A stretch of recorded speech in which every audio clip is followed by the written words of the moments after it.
Classical music is serious business. Know your 4-part harmony and counterpoints. You must play in tune. Don't mess around. Actually, if you think that, then you are wrong. In fact, a lot of our classical musicians and composers were pretty funny people. Today we thought we would go over 6 really troll classical music pieces. And you may know some of these composers, probably known in history as cheeky people, and you're going to hear part of their personality in their music. Alright, we're starting off with probably the most famous example of a musical joke. Of course, when it comes to musical trolling, number 1 has to be Haydn. Even his name. Hiding somewhere. There's a second movement of his Symphony number 94, nicknamed The Surprise, which you'll find out why.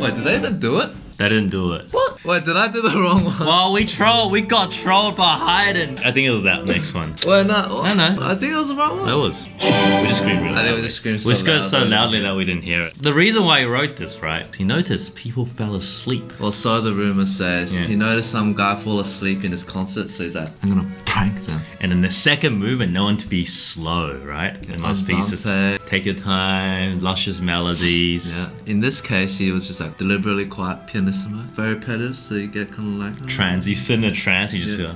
Dun, dun, dun, and then bam! It's like that you know that video with the Stravinsky fiber. And the person screamed.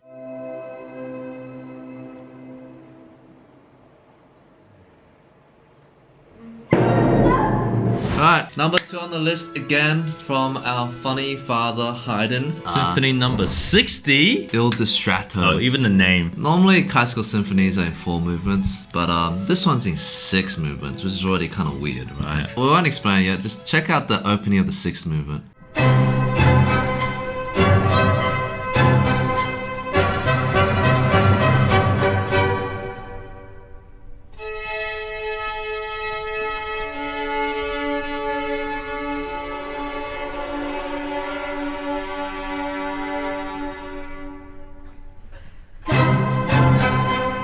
I love how the conductor also like acted his part. Yeah, it's just like, what What'd I do? So some orchestras, when they record this, they deliberately even start that movement out of tune as well. Such a troll. Can you imagine like writing this for the aristocrat back in the days? Like some prince commissioned it and he's just sitting on the premiere and he's just like, wait. Did I sponsor this symphony? It's so random. Yeah. And in knowing these composers, Haydn can just save it as well. Get them to troll and then come back with great music. Yeah. Also kind of reminds you that back then, these composers wrote a lot of music for comedy. A lot of Mozart's operas are the equivalent of today's like stand-up comedy or like comedy movie, right? Yep. Back then it was through these musical jokes. Yeah, I mean, think about it. They didn't have screens, TVs. So this is the way they told comedy. I mean, obviously they had plays and stuff, Yeah. but yeah. Genius.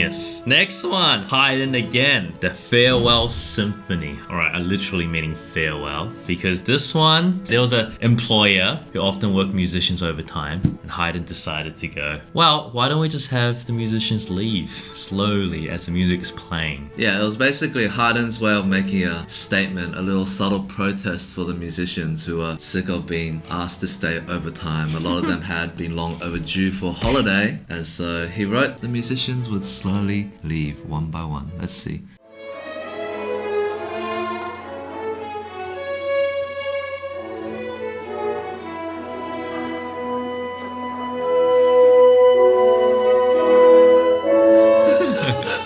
I'll join you too.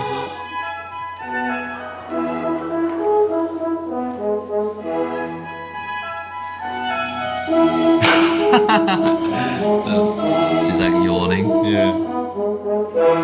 Guys, of course the violins are first to leave. This is like one example of time where you want to be at the back of the first. You can get out of rehearsal faster. Dude, they got the bargain. They can Yeah. leave earlier. I don't need to learn the rest of the piece. I'm done. And I love Haydn's composition and that drone. Just, just slowly everyone leaves.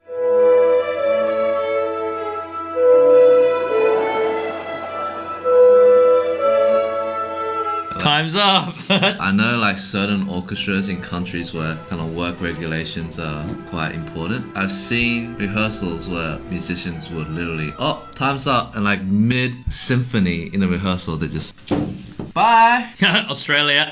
Yeah, so if you're a conductor working in Australia, you should really know not to go overtime. I have been in a rehearsal once where a pretty famous person was conducting. And so I think because the conductor was famous, they gave a little bit of leeway. Yeah. It went like 20 seconds overtime. And Oh, like the that's whole nothing. orchestra was glaring at the conductor. 20 seconds. Yeah. Alright, so number 4 we have Mozart. This one's funny. It comes from his opera Così fan tutte. Fun fact, it's the first opera I performed in with a professional orchestra. Oh, really? And I remember messing up on the overture on performance night twice. It was like a repeat. I came in the wrong time, and on the repeat I came in the wrong time. I was just like, I mean, to be fair, it's pretty nerve-wracking if it's your first time doing something with a professional orchestra. but anyway, so the story of this one is Mozart really didn't like the soprano singer. He thought the singer was very arrogant, and she has a tendency to do this when she sings low and do this when she sings high. And so Mozart deliberately composed the part to be jumping constantly from low to high, low to high.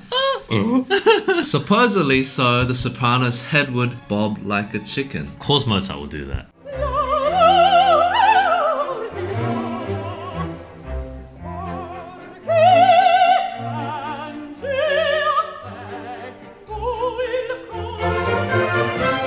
That's so good. Dude, and it made it musical as well. At the beginning, he was like, oh yeah, it's some arpeggios, and then you can hear it. It literally made the leap. It'd be so fun being a composer and just trolling like instruments that you didn't like. And you can get away with it too. Yeah. So Wow. write some super hard viola part for once. Alright, number 5, also from Mozart. This piece is called A Musical Joke. Oh man, this one is funny. This is funny.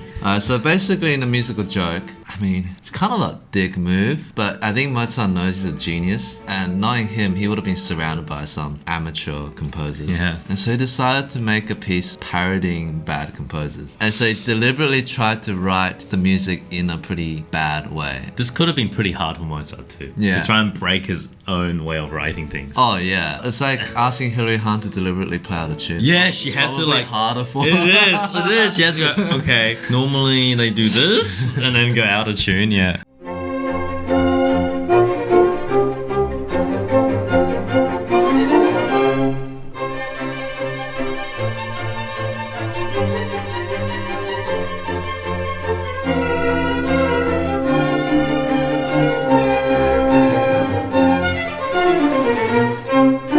Oh, dude, that's so bad. Oh. Any musician that has studied theory, Yeah. like 4-part harmony, there's a sin when you write it. You cannot do consecutive or parallel fifths and octaves because it just sounds so empty. Yeah, you can probably hear like something just sounds off a lot of the times, and that is because, for example, you can see in this bar here, the first and the violas have parallel fifths, Fifths, yeah. and the seconds and the cellos as well. This trill that just like awkwardly lasts for 4 bars, well, Yeah. there's like a dun dun dun dun. In the middle, there's just a lot of like unresolved dissonance. It just sounds off.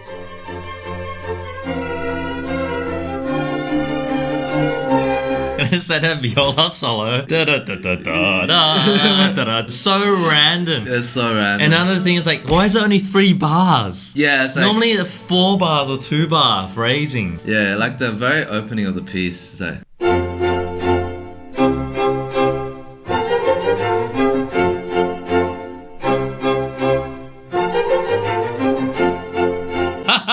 just sounds so dumb. A bit like you don't know where you're going. Dun, dun, dun, dun, dun, dun, It's like dun. the exact repetition, Yeah. and there's like 7 bars, Yeah. which is so awkward. It's not like 8 bars or 4 bars. Mozart, you funny troll. I mean, we That- all know he composes some funny stuff. Mm-hmm. Last song for today is by Rossini. You might know him for some very famous works such as the William Tell. But today we're gonna listen to his Cat Duet. When I first heard this, I did not believe it was a real composition. Yeah, I thought it was a troll.